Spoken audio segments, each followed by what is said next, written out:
하나, 둘. 한겨레 TV 훅 33번째 시간 시작하겠습니다. 노회찬 대표 특집 김종철 원내대표 비서실장이라고 소개하면 맞나요? 네. 예.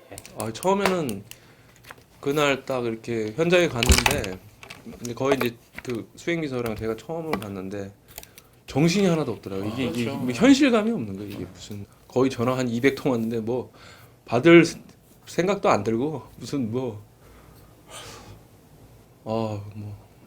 자금을 받은 것으로 의혹이 일었던 노회찬 정의당 원내대표가 원내대표의 빈소는 서울 신천 세브란스 병원에 수에는 마련됐습니다. 여야 정치인들의 조문이 이어지고 있습니다. 네, 현장에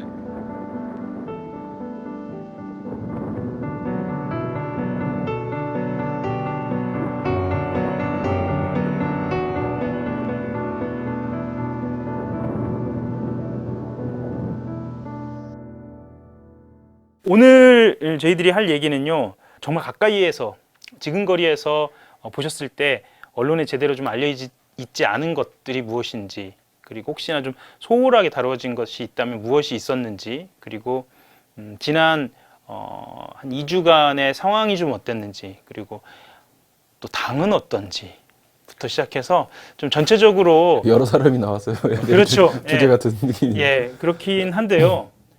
실장님이 모든 걸 다 말해주실 수 있을 거라고 저희 생각합니다. 지난 2주 정도가 어떻게 시간이 좀 흘러갔는지 한번 그렇게 볼까요? 네, 이제 귀국하시고 나서 이제 이렇게 좀 그렇게 갑작스럽게 돌아가시고 나서는 다 아시는 것처럼 이제 전국적으로 한 7만 분 정도가 조문을 직접 와서 해주셨고, 세브란스 같은 경우에는 지하 2층에서 1층까지 이렇게 계속 돌아서 행렬이 있을 정도로 이렇게 많이 와주셔서 너무 감사드립니다. 사실은 조금 마음에 걸리는 거는 그 조문장, 그러니까 장례식장에 오셔가지고 개인적으로 좀 이렇게 절도 드리고, 그 다음에 또 향도 놓고 뭐 술 한잔 드리고 이렇게 하고 싶어 하는 분들이 굉장히 많으셨을 텐데, 네. 너무 많은 분이 오시다 보니까 한꺼번에 뭐 한 20-30분씩 한꺼번에 들어가셔서 이렇게 목례만 하고, 맞습니다. 나중에는 이 신발을 치울 방법이 없어가지고, 그렇죠. 그래서 그냥 신을 신고 들어가셔서 하시는 게 좋겠다. 이렇게 해서 약간 좀 아주 정성스럽게 조문을 하고 싶어 하는 입장에 오신 분들께서는 약간 아쉬움이 있으실 수도 있는데, 그 상황상 어쩔 수 없었다는 점, 그런 걸 좀 양해 말씀을 좀 드리고요. 그래서 그렇게 이제 장례는 이제 잘 마쳤습니다. 그 마성 모란공원에 이제 모셨을 때도 한 1000분 정도가 그렇죠. 이제 꽃을 올리시고, 그 동네에서 그 지역 남양주 지역에서 이제 상여도 이렇게 해주시고, 위무라고 해야 되나요? 위로 굿 같은 것도 해주시고 해서 너무 좀 좋았고요. 그리고 나서는 이제 나머지 한 주는 저희가 당원들이 꽤 많이 늘었어요. 그러니까 당원들이 아마 지금으로부터 한 일주일 전, 그러니까 이제 돌아가시고 이제 한 일주일 좀 더 지난 시점까지 한 5천여 분 당원이 늘었고, 지금도 많이 가입을 하고 계신 것 같습니다. 지지율은 그 이상으로 늘었죠. 당 지지율 같은 경우는. 그렇죠. 근데 뭐 저희가 이제 내부적으로 참 좋아할 수만은 없는 지지율. 그렇죠. 예, 이게 어쨌든 고인의 추모열기 속에서 나타난 거기 때문에 저희도 이런 지지율이 막 이렇게 그냥 이대로 있어서 기대로 그냥 흘러간다고 해서 유지되거나, 또 그것이 온전히 저희한테 보내는 지지라기보다는 좀 격려 차원의 그런 지지도 포함되어 있다는 걸 좀 알고 있기 때문에, 좀 앞으로 어떻게 할 거냐 이런 걸 좀 연구하고 토론하는 한 주였다, 이렇게 좀 보시면 될 것 같습니다. 그 추모의 열기, 그러니까 예를 들면 노회찬 의원을 보내는 어떤 사람들의 마음의 어떤 울분, 뭐 이런 것들이 전국적으로 어쨌든 현상으로 드러났는데, 정의당 내부에서는 좀 그 열기의 원인 이런 건 좀 어떻게 보고 계신가요? 저희가 이제 항상 옆에서 보니까 이 분의 스타일이라든가 또 굉장히 좀, 그러니까 사회적으로는 안 알려져 있지만 굉장히 부끄러움을 많이 타시는 분이세요. 사회적으로 보면은 그 노회찬이라고 하는 정치인은 좀 뭐 이렇게 예를 들면 사이다. 그렇죠. 달변가고 다변가고. 그렇죠. 그죠? 예. 그래서 특히 이제 그분이 전국적으로 이렇게 굉장히 인기를 얻고 했던 몇 가지 계기 중에 첫 번째 계기가 2004년 총선 때 이제 고기가 타는데 고기를 갈아야 되겠냐 아니면 판을 갈아야겠냐 뭐 이런 얘기 하시면서 굉장히 시원한 분으로 기억되고 있고 삼성 엑스파일 이제 공개하고 이런 걸로 기억을 하지 이렇게 막 그냥 굉장히 막 울분이 나고 이분이 돌아가신 거에 대해서 이렇게 슬프고 막 그렇게 막 이렇게 반응하신 이유가 뭘까 저희가 참 궁금했어요. 그래서 제가 사적으로 좀 몇 분한테 물어봤더니 그 전까지의 이미지는 제가 말한 이미지였다는 거예요. 그런데 갑자기 이제 이 4천만 원 받으시고 이제 그 스스로 이제 목숨을 끊고 나니까 관심을 갖고 이분이 어떻게 살았는 걸 다시 고등학교 시절 때부터 그렇죠, 회자가 됐죠. 그렇죠. 자기가 어떻게 살겠다.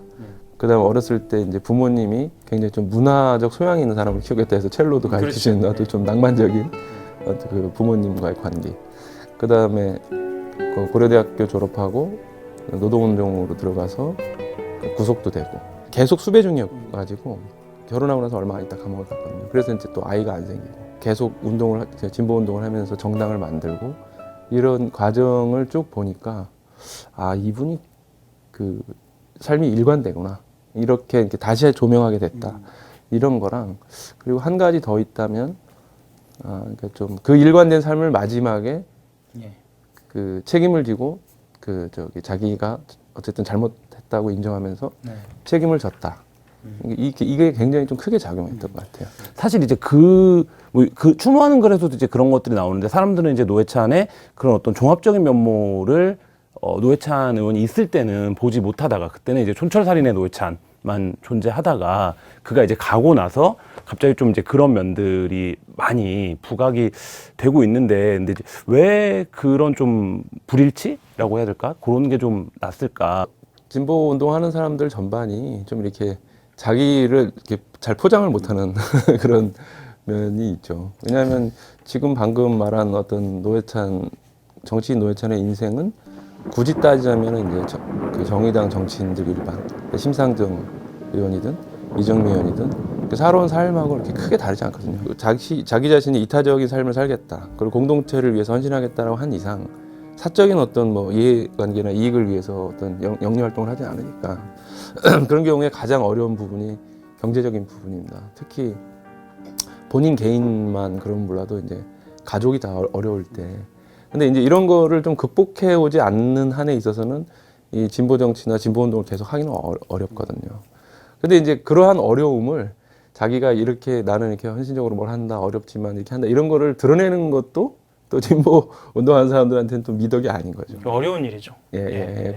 그렇기 때문에 그거는 온전히 그냥 혼자 감내해야 될 일로다가 자기의 인생에 굉장히 많은 부분을 혼자 감내해 온 거고. 지금까지 그래 왔었던 것 같아요. 네. 예. 근데 이제 그것이 이제 노회찬 의원의 죽음으로 인해서 이제 다시 한번 재조명이 되는 거고 그 전에 그거를 또 일반 시민들이 아실 방법은 별로 없는 거죠. 그 부분에서 예를 들면 정치자금법 개정이라든지 이런 좀 제도적인 논의들도 좀 있지만 지금 말씀하신 것처럼 이제 김종철 실장님도 오랫동안 진보 정당 운동, 진보 정치 운동을 해오셨고 그 과정에서 뭐 출마도 서울시장도 나가셨고 국회의원도 나가셨고 했는데 지금 말씀하신 그런 이제 말하자면 기성 정당에서는 정당의 자금력이라든지 아니면 여러 가지 조직된 후원들로 이제 돈을 결국 만드는 거잖아요. 선거를 하려면 돈이 필요하니까. 근데 이제 그런 부분들에서 진보 정당이 너무 개인들이 그 짐을 많이 지어온 게 아닌가. 그리고 그게 또 말씀하신 대로 공공연히 말하지 못하면서 좀 당연시되고 뭐 이런 측면들이 있었던 건 아닌가라는 생각도 좀 들거든요.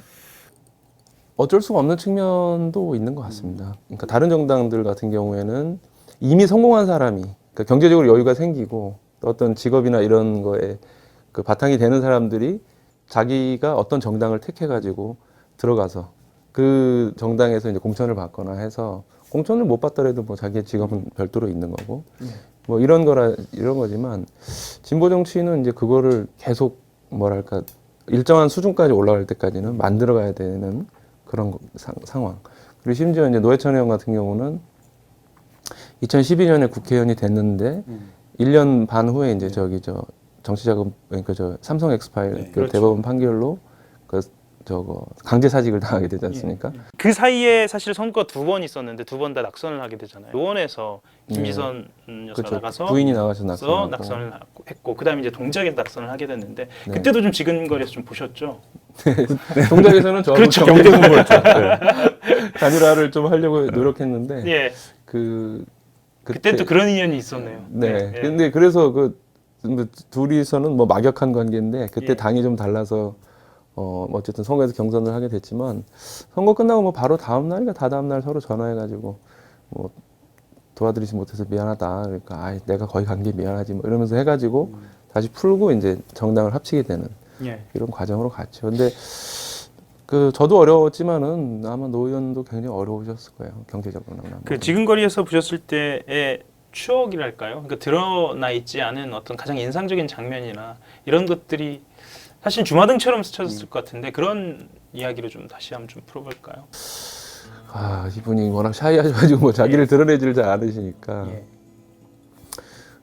일단 저한테는 참 고마운 좀 그런 그 분인데 2004년 총선 때 노회찬 의원이 이제 일약 굉장히 전국적인 스타가 됐는데 너무 이제 방송을 자주 나가시니까 그때 이제 방송에서 토론 프로그램에서 예. 이분 노 의원님 말고 그러니까 당시 노회찬 사무총장이었습니다. 노회찬 사무총장 말고 다른 한 분을 좀 추천을 해달라. 근데 당시 민노당의 당원들은 이제 노회찬 의원이 나가서 막 엄청난 걸 하고 오니까 그 다음에 또 누가 나가서 만약 누가 나간다면 그걸 정말 잘해주길 기대하는 거죠. 근데 노 의원이 그때 제가 대변인인데 김종철 대변인 나가라 이렇게 딱 해주신 거예요. 그래서 저는 그때 제가 상대로 토론했던 사람들이 무슨 정세균 예. 지금 정세균 국회의장도 계셨고 김문수 의원도 있었던가 뭐 그랬던 것 같아요. 그래서 좀 지금으로 보면 정치인들 거물들 쟁쟁한 분들이 그때 막 나오고 그러셨는데 그걸 하고 이제 정신없이 하고 왔는데 그 본인의 그 당시 선거 기록인 난중일기 나중에 힘내라 진달래라는 책으로 나오게 된 책인데 거기서 혁혁한 공로를 올리고 돌아왔다. 그 장수가 전쟁에 나와서 이렇게 엄청난 그 공로를 돌리고 돌아왔다 이렇게 칭찬을 해주셔가지고 어찌 보면 저한테는 그 개인적으로 인생에서 굉장히 중요한 칭찬, 그 3대 칭찬 중에 하나로 남아있는 술자리를 좋아하시거든요. 근데 정말 아는 게 많아요.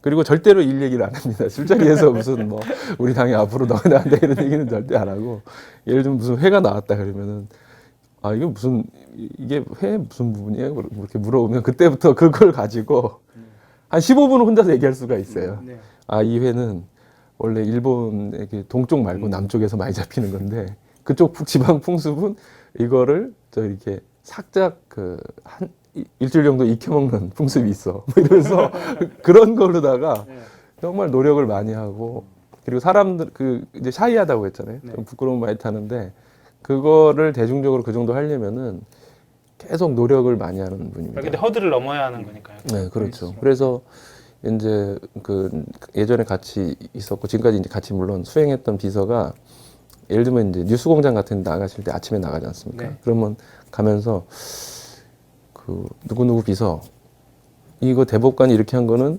이렇게 비유를 하면 이해가 돼? 딱 이런 걸 물어보신다는 거예요. 아 그래요? 예. 아, 리허설을 하는구나. 그랬구나. 리허설을. 네. 리허설을 하는 분이었구나. 그러니까 나름 굉장히 노력을 많이 하는 그러네요. 난 그냥 생각해서 하는 거라고 생각했어요. 그러니까 이런 것 같아요. 네. 물론 그분은 이렇게 대본을 안 쓰거든요. 네. 그러니까 그걸 그냥 들어가시죠. 예, 쓰면은 그거에 그 말을 해야겠다는 생각 때문에 전체 흐름을 못 잡기 때문에 그 대신 이제 평소에 이 상황에서는 어떻게 만약에 있으면은 얘기를 하면 좋을까?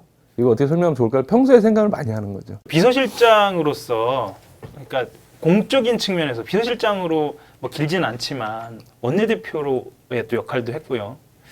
그 역할을 하는 그 노회찬을 봤을 때는 어땠나요? 사실은 소수파 정당이니까 네. 그 교섭단체를 특히나 못 꾸리고 있었을 때는 정말 무슨 얘기를 해도 이게 이제 노 의원이 6411 버스에 이제 투명인간을 얘기했지만 예. 정말 국회에서 투명인간은 정의당이었거든요. 출입 기자로서 예, 아무도 우리가 무슨 얘기를 하는들 신경을 쓰지 않습니다. 특히 그렇죠. 그러니까 특히 이제 그 교섭단체들은 전혀 신경을 쓰지 않고 오히려 좀 무시하는 그런 그 태도를 취해 왔고, 근데 그걸 돌파하기 위해서는 직접 대중을 만나서 이렇게 정치를 해야 되지 않습니까? 그러니까 우리의 말이 어쨌든 협상장에 못 올라가기 때문에 우리의 말로 그 시민들이 호응을 하게 만들면 그게 이제 거꾸로 압박이 돼서 이제 들어가는 그런 형태로 가야 한다는 그런 생각을 많이 했고요. 예를 들면 특수활동비 같은 것도 우리가 교섭단체가 돼서 받은 거지만은 이 특수활동비를 아무리 폐지하자고 한들 뭐 소용이 없습니다, 이게. 그래서 어떻게 해야 이거를 좀 국회 특권 내놓게 굉장히 관심이 많았기 때문에 그중에 특수활동비를 딱 잡아서 그러면 일단 우리가 이거를 아예 통으로 반납을 해버리자. 그러면은 괴롭혀야 된다, 다른 당들을. 다른 교섭단체를 괴롭히면 분명히 이것을 답하지 않을 수가 없을 것이다, 이렇게 생각하고 그걸 했거든요. 근데 그런 측면에서 참 이렇게 대중적으로 어떻게 이것을 시민들이 호응을 하게 해주고, 이런 걸 평소에 고민.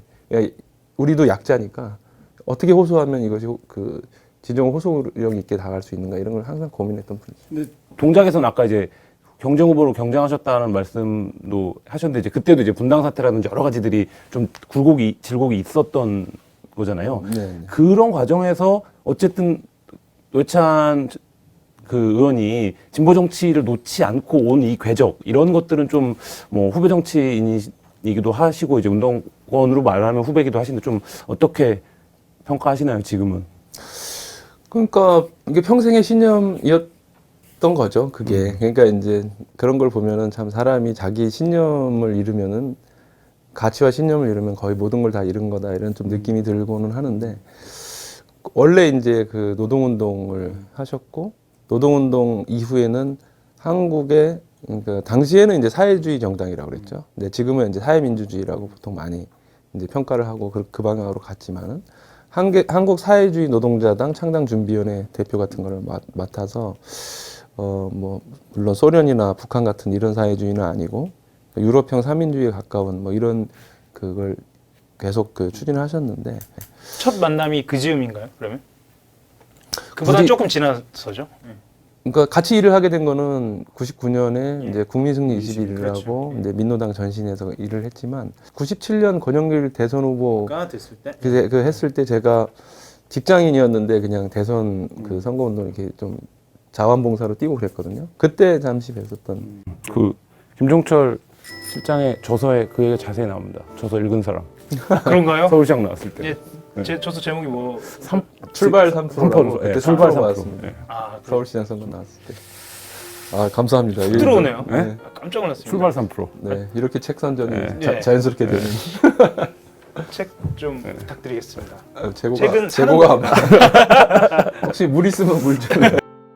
이런 것들을 정말 하고 싶었다라고, 이런 것들을 정말 하고 싶었다라고 예를 들면 비서실장이니까 늘 얘기했던 부분들이 있었을 것 같아요. 굉장히 신념으로 이제 일생일대 신념으로 갖고 계신 게 정당 그 제도 개혁. 예, 진보정당이 자리 잡기 위한. 그렇죠. 예. 그러니까 선거제도. 예. 그러니까 30% 받으면은 국회도 30%, 예. 뭐 25% 받으면 국회도 25% 이런 거를 그 제도를 어떻게 관철시킬 거냐 이런 거에 대해서 굉장히 많이 이렇게 연구를 하고 신경을 쓰고 했던 그게 이제 마지막 남은 그 가치였던 거죠. 노회찬 심상정으로 대변되는 어쨌든 원투펀치가 진보 정치를 대변한 지가 뭐 한 10년, 10여 년의 세월이 어쨌든 있었잖아요. 그리고 노회찬 의원의 어떤 개인기, 그리고 심상정 의원이 갖고 있는 어떤 리더십 이런 것들로 이제 대변되는 진보 정치의 시대가 이제 원치 않았지만 일찍 종결을 지을 수밖에 없는 상황이 됐고, 그러면 노회찬 없는 예를 들면 진보 정당은 어떤 콘텐츠로 대중들과 만날 것이냐. 그러니까 노회찬이라고 하는 개인이 혼자 짊어졌던 엄청나게 많은 역할들이 있었던 건데 실제 이제 그것이 대체 가능한 것이냐. 사실 이런 방금 말씀한 질문이 저한테는 정말 어려운 질문인데, 뭐 제가 무슨 진보 정치 대표 주자도 아니긴 합니다만은, 솔직히 말하면은 왜 그 질문이 어렵냐면은 좀 정답이 없는 시대 같아요. 그러니까 여러 개의 정답이 있을 수도 있는 그런 시대인 거는 확실한 것 같습니다. 뭐 예를 들면은 옛날에는 그냥 다 정규직화라는 게 그 목표였잖아요. 그러니까 예를 들면 슬로건이 단일했죠. 단일했죠. 네, 예. 네. 심지어 어떤 슬로건을 갖고 어떤 토론까지 벌어졌냐면은 비정규직 철폐가 맞냐, 비정규직 차별 철폐가 맞냐라는 그런 논쟁. 그리고 그 논쟁의 핵심이 예를 들면 비정규직 철폐가 기본적으로 옳은 것이다라는 걸 전제하는데, 근데 현실에서 그게 쉽지가 않으니까 차별 철폐 정도로 약간 이렇게 그 단계를 두자라는 그런 논쟁이 벌어졌던 때인데, 이 일자리가 옛날 산업화 시대에 그렇게 안정적인 일자리가 아니잖아요.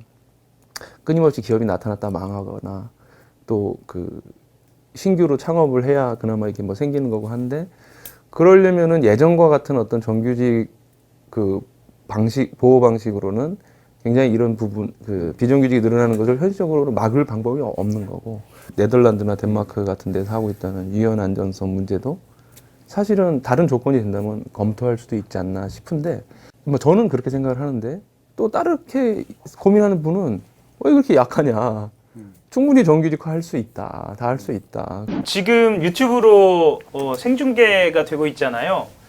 혹시 무슨 질문이나 이런 게 들어온 게 있나요? 네. 왜 조용한가요? 아, 네, 예. 질문은 아직 없는 걸로 하고요. 그 그런 생각- 반응들이 좀 있습니다. 그러니까 노 의원님 문재인 정부 내각에 들어가셔서 뭐 이런 바로 다음으로 넘어가네요. 네, 그런 내용이 좀 고위공직자로서 그런 상상도 했다라는. 실제로 첼로는 들어보신 적 있으세요? 아니요, 그 샤이에서 잘 안 하시는데. 그러니까 사진은 방송에서 한번 하시는 거. 예, 한겨레 22일 표지는 사실 첼로를 연주하는 사진인데, 제 주변에 첼로를 정작 들어본 사람은 별로 없어요. 그러니까 실제로 들어본 사람. 그 네. 집에 좋은 자리에 첼로 놔두고 계셨다는 거 아니에요? 그러니까 중고등학교 때 그걸 하셨은 거니까. 예. 근데 다른 학교에 가서도 연주를 하실 정도로 그렇죠. 그 당시엔 실력이 있었는데. 그러니까 그거를 본인들도 언론을 통해서 주변 동료들도 본 거죠. 네, 그죠? 요거는 잘 하셨을 가능성이 있는데 노래는 좀 못 하시는. 노래 대단히 못하시다고요. 그래도 이번에 왜 그 네. 발굴된 본인의 노래가 또 돌아가시고 나서 화제가 곡을 작곡했다는 거 보면 참 대단한 분이죠. 예. 예, 문화적인 그 감수성이나 이런 게 저희도 깜짝 놀랐는데. 네. 실제로 그게 일하는 과정에서 동료들하고의 어떤 교감이라기보다 그냥 자기 스스로의 어떤 소양을 쌓는 그런 것이었나 봐요. 그렇습니다. 그죠? 이분의 또 특징이 모든 걸 마지막에 하면 다 혼자 결정하는 스타일이거든요. 그래요. 예, 그러니까 의견을 이제 많이 이제 물어보고 하는데, 네. 예, 막판의 결정은 혼자서 이제 여러 가지 이제 얘기를 듣고서 결정하기 때문에 가끔 주변 사람들이 보면 좀 의외의 결정을 하실 때가 꽤 많은 편인데, 그래서 아주 중요한 문제에 대해서 이렇게 좀 안타까운 게 그 어쨌든 최종 결단은 본인이 하는 거지만 그런 스타일이 좀 강하셔가지고 이번에도 이제 이 드로킹 이런 문제도 상의를 하셨으면 좋았을 텐데 그걸 그냥 혼자서 마지막까지. 그리고 이제 이제 귀국하시자마자 이제 이런 사건이 벌어졌는데, 출국하기 전까지는 뵀을 거 아니에요, 그죠? 출국 바로 전에 뵀었죠. 그렇죠. 그래서 제가 바로 전에 뵀을 때는 이제 기자들이 있었는데 그때 좀 마음에 굉장히 걸리셨던 것 같아요. 그래서 기자들에게 좀 질문에는 답변을 잘 안 하셨고, 근데 이제 출국장 바로 앞에서 저한테 기존 입장하고 변함없다 이렇게 얘기를 하라고 하시고 갔거든요. 근데 그 전에 얘기를 들어보니까 그 공항에 오시면서 이제 저기랑 이정미 대표랑 좀 통화를 하셨던 모양이에요. 근데 이정미 대표에게 하신 말씀은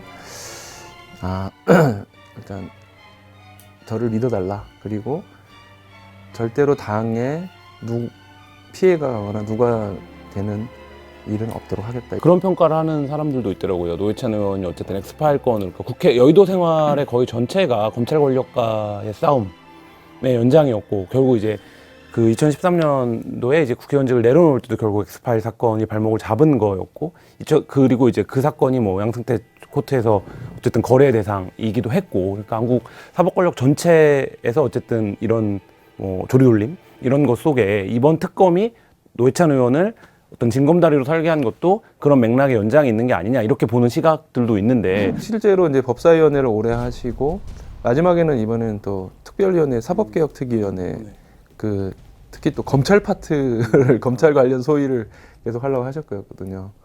그러니까는 그런 면에서 보면은 굉장히 그 긴장을 많이 했을 거예요.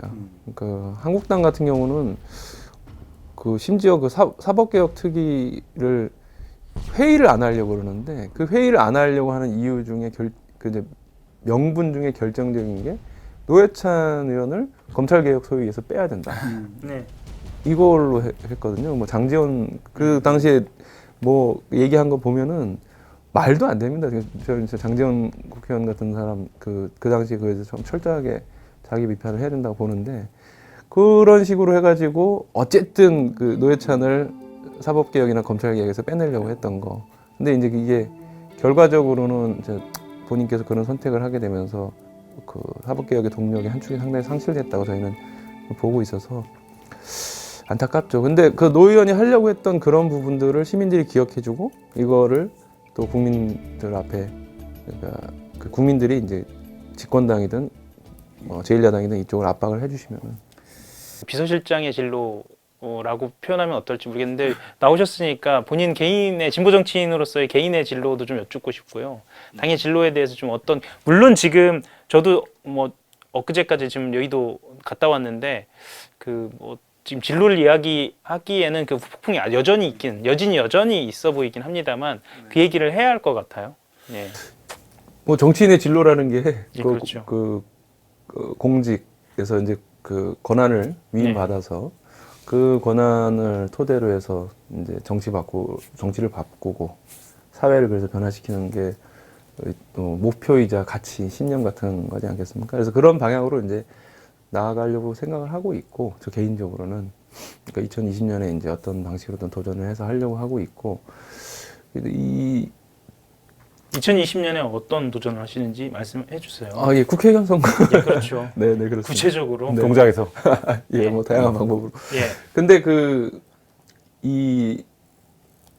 이번에 저희가 이제 15% 지지율까지 나오게 됐는데 네.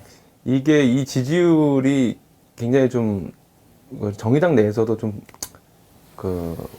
아주 이렇게 썩 내키는 지지율은 아니지만 또 이왕 또 많은 지지를 보내주셨는데 이걸 유지해야 되는데 이게 유지하려면은 결정적인 요소가 필요합니다. 그게 바로 유능한 정치인들이 많이 그걸 이제 담아야 되는 거죠. 네. 그러니까 정당이라고 하는 게 저는 이제 진보 정당이라는 건 세 가지가 가장 중요하다고 보는데 하나는 가치와 이념. 이거는 이제 그 당을 묶어주는 매개니까 모든 것의 판단의 기준이 되고 두 번째는 당원입니다. 그러니까 이 당원들이 서포트가 돼야 그 당의 정치인들이 어디 가서 이상한 돈 받거나 아니면 이상한 행동 안 하고 이렇게 규율을 해줄 수 있는 사람. 그리고 마지막으로 이제 중요한 게 저는 정치인이라고 보거든요. 근데 이 뭐 가치와 당원은 이제 계속 늘어나고 보강하고 하면 되는데 이 정치인들이 있어야지만 그리고 또 유능한 정치인이 더 많아야지만 아까 우리가 그 획득한 15%의 지지율이 견고해지고 그 다음에 거기서 다시 출발해서 17%, 20% 가서 그러면 저 당은 찍어도 되겠구나. 그렇죠. 믿어도 되겠구나. 저 당은 우리의 선택지 두 개 중에 그렇죠. 하나. 네. 그러니까 사표가 아닌 예. 그런 위치에 올라갈 수 있거든요. 빛나던 시절, 민주노동당 시절이나 이런 시절에 뭐 무상급식이라든지 뭐 무상의료라든지 이런 것들을 제기하며 한국 사회의 어떤 좀 가치적 전환을 이끄는 전위적 정당으로서의 모습은 좀 없는 게 아니냐. 제가 원내대표 비서실장을 이제 2년 전 2016년 5월에 네. 시작을 했거든요. 정기국회에서 이제 예를 들면 정당 대표 연설을 합니다. 제가 그걸 초안을 썼거든요. 근데 초안을 쓰려면 다른 당은 앞으로 무엇을 하고자 하고, 그러니까 이 정기국회에서 그렇죠. 그리고 우리는 무엇을 하고자 하는지를 비교해서 차별을 둬야잖아요. 그 다수당이었던 더불어민주당의 9월 그 정기국회 핵심 의제 50대 의제를 봤어요. 근데 제가 거짓말 안 하고 우리 진보 정당이 지금까지 얘기해왔던 의제 중에 빠진 게 없어요. 빠진 건 없습니다. 예를 들면 그 탈핵 시대를 앞당기자 뭐 이런 거면 그게 2040년이냐 50년이냐 요 차이이지 탈핵은 안 된다 이런 건 없는 거예요. 조세 정의를 실현하자. 그래서 법인세, 소득세 인상해서 복지지원을 써야 된다. 그 퍼센테이지가 몇 프로냐의 문제지 그 방향은 다 일치하는 거죠. 뭐 예를 들면 동성애 같은 게 성소수의 문제, 성소수자의 문제라든가 그런 평등권의 문제라든가 거의 똑같은 거예요. 그래서 처음에는 좀 좌절을 했죠. 말은 이제 의제를 그렇게 할 수는 있지만 누가 그걸 끝까지 밀고 나갈 수 있는 힘이 있느냐. 그리고 약속을 지킬 수 있느냐라고 하는 문제는 그건 정말 이게 투쟁의 문제죠. 네. 정말 실력과 노력과 헌신성을 가지고 계속 시민들에게 변함없는 모습을 보여주는 거. 당장 특활비만 해도 특수활동비 특권 내려놓기 다 얘기하지만 누가 반납하느냐. 그렇죠. 뭐 미래적인 의미도 그렇고 과거를 좀 다시 떠올리셔도 좋고 노회찬 의원과 관련돼서 하시고 싶으신 이야기가 좀 있으시면 사실 이제 그 돌아가시고 나서 이제 저희들끼리 이제 당직자들끼리 얘기를 좀 하다가 농담 반 뭐 이제 진담 반으로 유서에서 그냥 이 정도에서 너무 힘드니까 멈추는 게 좋겠다 이러셨으면은 멈춰야 되겠지만은 나는 여기서 멈추지만 당은 앞으로 나가기 바란다 이렇게 하셨기 때문에 평생 앞으로 나가야 되겠다 이런 얘기 이렇게 좀 자조적으로 했죠. 그래서 여기서 벗어나 이따라면 안 된다. 원망하시나요? 사랑했나요? 아니면 원망하죠. 네, 원망이 진짜 많으신 것 같아요. 제가 취재를 좀 해보면. 예. 원망하죠. 어쨌든 뭐 본인께서 그렇게 유서에 그렇게 밝혔지만 그래도 상의를 하고 극복할 수 있는 방법도 찾고 또 그 하나의 사안으로 그렇게 인생을 마무리하기는 너무 안타까운 분이죠. 좋습니다. 다음에 또 기회가 닿으면 그때는 좀 옛날 얘기 중에 우리 노회찬 의원이 좀 짓궂었거나 정말 좀 이건 좀 문제가 많았다 그런 이야기도 사실 전 많이 듣기도 하고 그랬거든요. 그런 이야기도 좀 편하게 하면서 그래요? 저는 모르다는데. 그런 기회가 있었으면 좋겠습니다. 좀 네. 편하게 그런 49제 지나고 한번 예. 다시 모시는 걸로. 그렇게 해서 네. 좀 추스리고 좀 전망하는 그런 기회를 또 한 번 가졌으면 좋겠습니다. 예, 알겠습니다. 그러면 오늘 33번째 시간이었습니다. 오늘 특별하게 사실 생방송은 처음인데 저희가 처음 유튜브 생방송이어서 그런지 네. 오신 분들 그렇게 많지는 않으시죠? 아우 19분이면 대단히 많으신 숫자네요. 감사합니다. 수고하셨습니다.